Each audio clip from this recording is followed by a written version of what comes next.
d'accord jërëjëf jëriñ Diassé xam naa kuréel moom dañ la mere alors Cheikh Oumar Talla discours bi démb jël naa la sax nga def ci réaction mais tey dafa mel ni dañoo am benn point de désaccord moom premier ministre Ousmane Sonko lu ci jëm ci wàllum secteur judiciaire boo xoolee président bi muy accentuer sa réponse daf ko doon jëmale ci la libération de la justice ndax li nga xam ne moo ko yóbboon kaso bëgguloon loolu am sa jàngat ci je ne pense pas que mu nekk point de désaccord parce que quand vous commencez votre question pour chercher des points de désaccord et même dans des désaccords il faudra s'accorder sur les désaccords parce que c'est en s'accordant sur les désaccords qu'on s'accorde parce que même si orchestre lan la lay wax da ngay accorder sa instrument ku nekk da nga am instrument boo xam ni moom nga yore donc ci mbir boobu nag man dama jàpp ni sortie Diomaye il faut l'analyser à plusieurs niveaux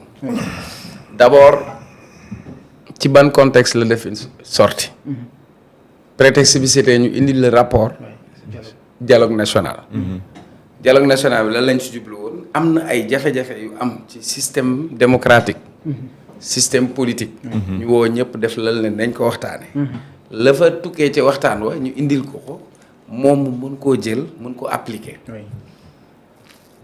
bi ma laajee dem dama ne la Diomaye a coupé l'herbe sous les pieds de certains dafa am ñoo xam ne dañoo jonko noonu doon xaar ñoom ñaar lu leen féewale wala ñoom ñaar ñu dalante mais au contraire on a vu Diomaye couper l'herbe sous les pieds et puis les mots qu'on utilise dafa am sens Diomaye dafa ne le premier ministre c'est mon ami c'est mon frère avant muy wax loolu Sonko dans son discours qu'est-ce qu'il dit c'est mon ami c'est mon frère kon dindi na spéculation bi doon am polémique bi doon am ñi nga xamante ni dañ doon jonkan xaar ñoom ñaar ñu tàggali ko parce que ñoom ñaar ñoom ñoo ñu indil un duo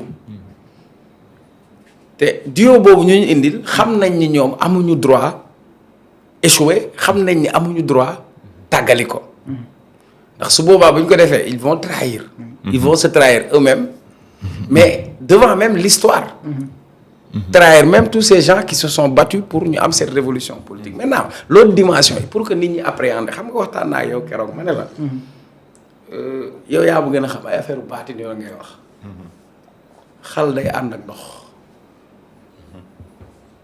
voilà les caractères ne sont pas les mêmes et c'est ce qui fait le charme de cette union parce que ça permet de trouver le juste milieu et l'équilibre parfait parce que même dans une relation on a besoin d'avoir cet équilibre parfait les rôles diffèrent parce que seetaan nga sorti Ousmane Sonko moom nga def sa point bi mujj boobu ban mbubb la Ousmane Sonko sol premier ministre buy wax ci wàllu administration bokkul ak Ousmane Sonko bi toog keroog fële sol mbubbu président de parti Diomaye fee mu toog fan la toog palais ban mbubb la sol président de la République kon mënul am beneen taxawaay ak beneen kàddu lu dul kàddu président de la République et puis pour man son discours dafa ñëw dalal xel mais dafa ñëw couper court à certaines supputations et certaines rumeurs mu wone loyauté ak engagement par rapport ak moom son premier ministre qui avant d'être son premier ministre c'est d'abord son leader mu accepter son leadership mais autre chose qu'il a montré et c'est une vérité dafa am benn mot bu mu yëkkati nga dégg ñu xamul wala ñu comprendre jël ko di ko interpréter il a parlé de réconciliation ñu bëri tëb waaw bëggul ñu réconcilier mais attends Afrique du Sud lan moo fa amoon grand Afrique du Sud ñun bi ñuy nekk xale Omar Pène woyam ba Soweto c'était quoi boobu pourtant Nelson Mandela il était en prison 26 ans le pouvoir ségrégationniste de l'Afrique du Sud a fusillé des Noirs rey leen complètement ay Steve Biko ont été torturés ñu rey leen mais pourtant tubaab yi pour ñu sauver leur peau ñoom ñoo dem fekk Nelson Mandela ci kaso bi di négocier ak moom dem nañ sax ba génne ko ci kaso bi yóbbu ko feneen parce que xamoon nañ ni benn issue de secours la ñu am moom ñoom ñu ko tëjoon pour ñu rëcc pour ñu génn pour sauver seen peau benn solution lañ amoon. mooy ñoom ki ñu jàppoon ni mooy seen problème kookoo nekk seen solution. ils étaient obligés de négocier avec lui de le sortir en prison. bi mu génnee en prison. demal nga xool ci YouTube le premier discours de Nelson Mandela c'était quoi quand il sortait de prison dafa ne ay partisans jaas yi ngeen yoroon yat yi ngeen yoroon teg leen ko ci suuf. il parlait de quoi arc-en-ciel. nation arc-en-ciel. pourtant c'était son premier discours jour bi ñu koy àtte. mu ne l'idéal de mon combat. Oui. C'est une nation commune. Comprenez? Oui. Donc aujourd'hui, pourtant ça n'a pas empêché en Afrique du Sud qu'on mette en place une commission qui s'appelle Vérité, Justice et Réconciliation. Voilà. Là où il n'y a pas la vérité, il n'y aura pas la justice. Là où il n'y a pas la justice, on ne peut pas espérer la réconciliation. Là où il n'y a pas la justice, on n'aura pas la paix sociale. Oui. Parce que la justice, elle est là pour garantir la paix sociale. Donc, le président, quand il parle de réconciliation, ça n'a rien à voir avec l'impunité. Réconciliation, oui, mais taille, la justice, elle continue. Ñaata ministre lañ téye ñaata nit yoo xam ne yëkkati woon nañ ay kàddu lañ téye le pôle judiciaire et financier arrêté wul 162 personnes. Oui. Kon Diomaye fi muy waxee ci dimension mbubu bi mu sol. mënul waxee neneen lu dul noonu. parce que puso la war a doon moom. parce que dafa ñëw fekk le tissu social a été déchiré. que les Sénégalais sont divisés. et qu'il y a beaucoup même de division. division boobu dem na ba ci biir tarixa dem na ba ci biir grand place yi dem na ba ci biir kër yi dem na ba ci biir sëy yi. bu ñu fàtte cette dimension de cohésion nationale qu'il doit jouer. voilà. donc dimension boobu rek la mu doon waxee donc ci kàddoom ñett la ci wax sama digganteeg Ousmane Sonko amul benn jafe-jafe. kon la mu waxoon delloowaat na ci Sonko mooy Diomaye Diomaye mooy Sonko. mi benn. l'autre dimension mu ne li ñu jógoon doon ko xeex démb ba tey lañ koy xeex. parce que moom doon dénoncer injustice justice bi moo taxoon ñu tëj ko ci kaso bi fukki. weer ak benn. lu taxoon mu ko doon dénoncer parce que justice bi ñu jëloon dóor ko ci kaw Ousmane Sonko. bi mu njëkkee ñëw li ñu njëkk a posé mooy assise de la justice. yooyu ñu defar assise de la justice génnee ko war nañ ci dem ay réformes. je l'avais dit am na ku ma ko wax ma ne ko ceeb bi saful xorom. wala añ bi daa yéex loolu tasul sëy. bu tasee sëy rek ça veut dire que sëy ba la ko lal du dëgg.